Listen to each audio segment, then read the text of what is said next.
Hi hello ಎಲ್ಲ ರಾಜ್ಯ ಸರ್ಕಾರಿ ನೌಕರರಿಗೆ ನಮಸ್ಕಾರ. ಸ್ನೇಹಿತರೆ, ಇವತ್ತಿನ ಒಂದು ವಿಡಿಯೋದಲ್ಲಿ ಸರ್ಕಾರಿ ನೌಕರರಿಗೆ ಸ್ಪೆಷಲಿ ಯಾವ ಸರ್ಕಾರಿ ನೌಕರರು ನಿವೃತ್ತರಾಗಿದ್ದಾರೆ ಅವರಿಗೆ ಮಹತ್ವದ ಮಾಹಿತಿ ಬರ್ತಾ ಇರುವಂಥದ್ದು. ನಮ್ಮ ಒಂದು ರಾಜ್ಯ ಸರ್ಕಾರಿ ನೌಕರ ಸಂಘದ ಅಧ್ಯಕ್ಷರಾಗಿರುವಂಥ CS ಷಡಕ್ಷರಿ ಅವರು ಮತ್ತು ನಿವೃತ್ತ ರಾಜ್ಯ ಸರ್ಕಾರಿ ನೌಕರ ಸಂಘದ ಅಧ್ಯಕ್ಷರಾಗಿರುವಂಥ L ಭೈರಪ್ಪನವರು ರಾಜ್ಯ ಸರ್ಕಾರಿ ನೌಕರರಿಗೆ ಸಿಹಿ ಸುದ್ದಿಯನ್ನು ನೀಡಿದ್ದಾರೆ.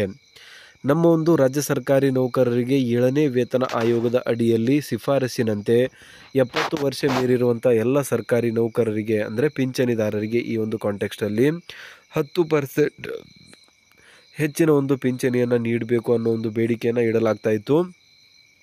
ಅದರ ಜೊತೆಗೇ ನಮ್ಮ ಒಂದು ರಾಜ್ಯದಲ್ಲಿ ಸುಮಾರು 2022ರಿಂದ 2024 ಆಗಸ್ಟ್ವರೆಗೆ 18,000 ಸರ್ಕಾರಿ ನೌಕರರು ನಿವೃತ್ತರಾಗಿದ್ದು ಅವರಿಗೆ 6ನೇ ವೇತನ ಆಯೋಗದ ಅಡಿಯಲ್ಲಿಯೇ ಒಂದು ಕಮ್ಯುಟೇಷನ್ ಕ್ಯಾಲ್ಕುಲೇಷನ್ಸ್ಗಳು, EL ಎನ್ಕ್ಯಾಶ್ಮೆಂಟ್ ಕ್ಯಾಲ್ಕುಲೇಷನ್ಸು, DGCR ಇನ್ನಿತರ ಸೌಲಭ್ಯಗಳನ್ನು ಒದಗಿಸಲಾಗ್ತಾ ಇತ್ತು. ಸೊ ಇದರಿಂದ ಸರ್ಕಾರಿ ನೌಕರಿಗೆ 20ರಿಂದ 25 ಲಕ್ಷದವರೆಗೂ ಕೂಡ ನಷ್ಟ ಆಗ್ತಾ ಇರುವಂಥದ್ದು ಇಲ್ಲಿ ಸರ್ಕಾರಿ ನೌಕರರು ತಮ್ಮ ಅಳಿಲನ್ನು ತೋಡಿಕೊಂಡಿದ್ದರು. ಸೊ ಇದಕ್ಕೆ ಸಂಬಂಧಿಸಿದಂತೆ ಆಲ್ರೆಡಿ ಫ್ರೀಡಮ್ ಪಾರ್ಕ್ನಲ್ಲಿಯೂ ಕೂಡ ಅಶೋಕ್ M ಸಜ್ಜನ್, SM ಷಣ್ಮುಗಯ್ಯ ಅವರು ಎಲ್ಲರೂ ಕೂಡ ಈ ಒಂದು ವಿಷಯಕ್ಕೆ ಸಂಬಂಧಿಸಿದಂತೆ ಸರ್ಕಾರದ ಗಮನವನ್ನು ಸೆಳೆದಿದ್ದಾರೆ. ಅನೇಕ ಬಾರಿ ಸಚಿವರುಗಳಿಗೆ ಮತ್ತು ಮಂತ್ರಿಗಳಿಗೆ ಪತ್ರವನ್ನು ಕೂಡ ಬರೆಯುವಂಥ ಕೆಲಸ ಆಲ್ರೆಡಿ ಮಾಡಲಾಗಿದೆ. ಆದಾಗ್ಯೂ ಕೂಡ ಇಲ್ಲಿವರೆಗೂ ಯಾವುದೇ ರೀತಿಯಾದಂಥ ರಿಸಲ್ಟ್ಸ್ಗಳು ಬಂದಿರಲಿಲ್ಲ. ಬಟ್ ಇಂದು ರಾಜ್ಯ ಸರ್ಕಾರಿ ನೌಕರ ಸಂಘದ ಕಡೆಗಳಿಂದ ಇಲ್ಲಿ ನೋಡ್ತಾ ಇದ್ದೀರಾ ಭೇಟಿಯನ್ನು ಮಾಡಲಾಗಿದೆ. ಸೊ ಹಾಗಾದರೆ ಏನಿದು ಈ ಒಂದು ಭೇಟಿಯಲ್ಲಿ ಯಾವ ಪ್ರಮುಖ ವಿಷಯವನ್ನು ಡಿಸ್ಕಸ್ ಮಾಡಲಾಯಿತು ಮತ್ತು ಇದರ ಒಂದು ಔಟ್ಪುಟ್ಸ್ಗಳು ಏನು ಬಂದಿದೆ ಅಂತ ಇವತ್ತಿನ ವಿಡಿಯೋದಲ್ಲಿ ನಾವು ನೋಡೋಣ. ಸೊ ಇಂದು ಕರ್ನಾಟಕ ರಾಜ್ಯ ಸರ್ಕಾರಿ ನೌಕರ ಸಂಘದ ಬೇಡಿಕೆಗಳ ಬಗ್ಗೆ ಸನ್ಮಾನ್ಯ ಮುಖ್ಯಮಂತ್ರಿ ಅವರನ್ನು ಭೇಟಿ ಮಾಡಿ ಚರ್ಚಿಸಲಾಯಿತು. ಈ ಸಂದರ್ಭದಲ್ಲಿ ನಿವೃತ್ತ ನೌಕರರ ಸಂಘದ ಅಧ್ಯಕ್ಷ ಭೈರಪ್ಪನವರು ಕೂಡ ಉಪಸ್ಥಿತರಿದ್ದರು ಅಂತ ಹೇಳ್ತಿದ್ದಾರೆ. ಇದು ಸರ್ಕಾರಿ ನೌಕರ ಸಂಘದ ಕಡೆಯಿಂದ ಬಂದಿರುವಂಥ ಒಂದು ಅಫಿಷಿಯಲ್ ಆಗಿರುವಂಥ ಹೇಳಿಕೆ ಇದೆ.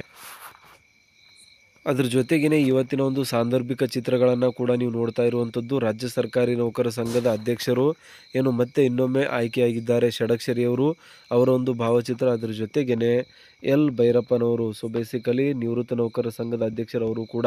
ಆ್ಯಂಡ್ ಇಲ್ಲಿ ಒಂದು ಬೇಡಿಕೆಗಳ ಒಂದು ಪತ್ರವನ್ನು ಸರ್ಕಾರಿ ನೌಕರ ಸಂಘದ ಕಡೆಯಿಂದ ಇಲ್ಲಿ ಸಲ್ಲಿಕೆ ಮಾಡ್ತಾ ಇರುವಂಥದ್ದನ್ನು ಕೂಡ ಇಲ್ಲಿ ನೋಡ್ತಾ ಇದ್ದೀರಾ. ಸೊ ಬೇಸಿಕಲಿ ಸರ್ಕಾರಿ ನೌಕರರ ಪ್ರಮುಖ ಬೇಡಿಕೆಗಳೇನಿದೆ ಅದರಲ್ಲಿ NPS ಕ್ಯಾನ್ಸಲ್ ಮಾಡಿ OPS ಮಾಡುವಂಥದ್ದಾಗಿರ್ಬೋದು. ಅದರ ಜೊತೆಗೇ 70 ವರ್ಷ ದಾಟಿದ ಸರ್ಕಾರಿ ನೌಕರರಿಗೆ ಒಂದು 10% ಪಿಂಚಣಿಯಲ್ಲಿ ಹೆಚ್ಚಳವನ್ನು ಮಾಡುವಂಥ ಒಂದು ಪ್ರಕ್ರಿಯೆ ಆಗಿರ್ಬೋದು. ಅದರ ಜೊತೆಗೇ ಸುಮಾರು 18,000 ನೌಕರರಿಗೆ ಏನು ಅನ್ಯಾಯವಾಗಿದೆ 6ನೇ ವೇತನ ಆಯೋಗದ ಅಡಿಯಲ್ಲಿ ವೇತನಗಳನ್ನು ನೀಡಲಾಗ್ತಾ ಇದೆ, ಅದ್ರ ಬಗ್ಗೆಯೂ ಕೂಡ ಸರ್ಕಾರದ ಗಮನವನ್ನು ಸೆಳೆಯುವಂಥ ಕೆಲಸವನ್ನು ಇಲ್ಲಿ ಮಾಡಲಾಗ್ತಾ ಇರುವಂಥದ್ದು ನೀವು ನೋಡ್ತಾ ಇದ್ದೀರಾ.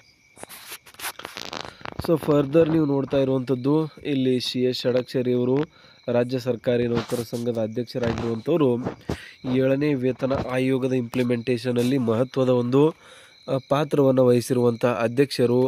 ಸರ್ಕಾರಿ ನೌಕರರಿಗೆ ಅಂದರೆ ಪಿಂಚಣಿದಾರರಿಗೆ 70 ವರ್ಷ ದಾಟಿರುವಂಥವರಿಗೆ 10% ಹೆಚ್ಚಿನ ಪಿಂಚಣಿ ಮತ್ತು ಏನು 18,000 ನೌಕರರಿಗೆ ಏನು ಅನ್ಯಾಯವಾಗಿದೆ 6ನೇ ವೇತನ ಆಯೋಗದ ಬೇಸಿಕನ್ನೇ ಕನ್ಸಿಡರ್ ಮಾಡಿ ಅವರ ಒಂದು ನಿವೃತ್ತಿ ಉಪದಾನಗಳನ್ನು ಕ್ಯಾಲ್ಕುಲೇಟ್ ಮಾಡಲಾಗ್ತಾ ಇದೆ ಅಥವಾ ಅವುಗಳನ್ನು ಸಂದಾಯ ಮಾಡಲಾಗ್ತಾ ಇದೆ. ಇದರಿಂದ ಲಕ್ಷಗಟ್ಟಲೆ ಏನು ಆರ್ಥಿಕ ನಷ್ಟ ಉಂಟಾಗ್ತಾ ಇದೆ ನೌಕರರಿಗೆ. ಆ ಒಂದು ತಪ್ಪನ್ನು ಕೂಡ ಸರ್ಕಾರ ಸರಿಪಡಿಸಬೇಕು. ಅದಕ್ಕೆ ಸಂಬಂಧಿಸಿದಂತೆ ಸರ್ಕಾರದ ಗಮನವನ್ನು ಸಂಪೂರ್ಣವಾಗಿ ಸೆಳೆಯುವಂಥ ಒಂದು ಕೆಲಸವನ್ನು ಇಲ್ಲಿ ಷಡಕ್ಷರಿಯವರು ಮಾಡ್ತಾ ಇದ್ದಾರೆ. ಸೊ ಇವಾಗ ಮತ್ತೆ ಅವರು ಮರು ಆಯ್ಕೆ ಆಗಿರುವಂಥದ್ದು ನಮಗೆಲ್ಲರೂ ಕೂಡ ಗೊತ್ತಿರುವಂಥ ವಿಷಯ. ಮರು ಆಯ್ಕೆಯ ನಂತರ ಅವರು ಪ್ರಾಮಿಸ್ ಮಾಡಿರುವಂಥ ಕೆಲವೊಂದಿಷ್ಟು ವಿಷಯಗಳಲ್ಲಿ ಈ ಒಂದು ಹಳೆಯ ಪಿಂಚಣಿ ವ್ಯವಸ್ಥೆ ಮಹತ್ವದ್ದಾಗಿದೆ. ಅದರ ಜೊತೆಗೇ ಕೇಂದ್ರ ಮಾದರಿ ವೇತನವನ್ನು ಕೂಡ ನೀಡಿಸ್ತೇವೆ ಅನ್ನೋ ಒಂದು ಮಾತನ್ನು ಕೂಡ ಹೇಳಿದ್ದಾರೆ. ಆ್ಯಂಡ್ ಅದ್ರ ಜೊತೆಗೇ ನಿವೃತ್ತ ನೌಕರರಿಗೆ 10% ಹೆಚ್ಚಿನ ಪಿಂಚಣಿ ಮತ್ತು DGCR ಕಮ್ಯುಟೇಷನ್ 7ನೇ ವೇತನ ಆಯೋಗದ ಅಡಿಯಲ್ಲಿ 2024ರವರೆಗೆ ರಿಟೈರ್ಡ್ ಆಗಿರುವಂಥ ಸರ್ಕಾರಿ ನೌಕರರಿಗೆ ನೀಡಬೇಕು ಅಂತ ಇಲ್ಲಿ CS ಷಡಕ್ಷರಿಯವರು ಕೇಳ್ತಾ ಇದ್ದಾರೆ. ಸೊ ಎಲ್ಲ ಒಂದು ವಿಷಯಗಳನ್ನು ನಾವು ನೋಡ್ತಾ ಹೋದರೆ ಇಲ್ಲೇ ಒಂದು ಕಡೆ 2.0 ಷಡಕ್ಷರಿ 2.0 ಅಂತ ನಾವು ಕರಿತಾ ಇದ್ವಿ. ಈ ಒಂದು 2.0ನಲ್ಲಿ ರಾಜ್ಯ ಸರ್ಕಾರಿ ನೌಕರರ ಎಲ್ಲ ಒಂದು ಕುಂದುಕೊರತೆಗಳನ್ನು ಫುಲ್ಫಿಲ್ ಮಾಡೋದಕ್ಕೆ ಅಥವಾ ಇಂಪ್ಲಿಮೆಂಟ್ ಅವುಗಳನ್ನು ಸರ್ಕಾರದ ಕಡೆಯಿಂದ ಮಂಜೂರಾತಿಯನ್ನು ಪಡೆಯೋದಕ್ಕಾಗಿ CS ಷಡಕ್ಷರಿ ಅವರು ಇಂದಿನಿಂದಲೇ ಕೆಲಸ ಕಾರ್ಯಗಳನ್ನು ಪ್ರಾರಂಭ ಮಾಡಿದ್ದಾರೆ. ತುಂಬ ಬೇಗ ಇದಕ್ಕೆ ಸಂಬಂಧಿಸಿದಂತೆ ಗುಡ್ ನ್ಯೂಸ್ ನಮಗೆ ಸಿಗಲಿದೆ ಅಂತಲೇ ಹೇಳ್ಬೋದು. ಸೊ CS ಷಡಕ್ಷರಿ ಅವರ ಈ ಒಂದು ಕಾರ್ಯಕ್ಷಮತೆ ಬಗ್ಗೆ ನಿಮಗೇನು ಅನಿಸುತ್ತೆ ದಯವಿಟ್ಟು ಕಮೆಂಟಲ್ಲಿ ತಿಳಿಸಿ.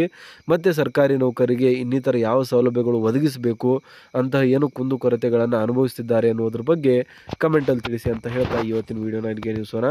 ಜೈ ಹಿಂದ್, ಜೈ ಕರ್ನಾಟಕ.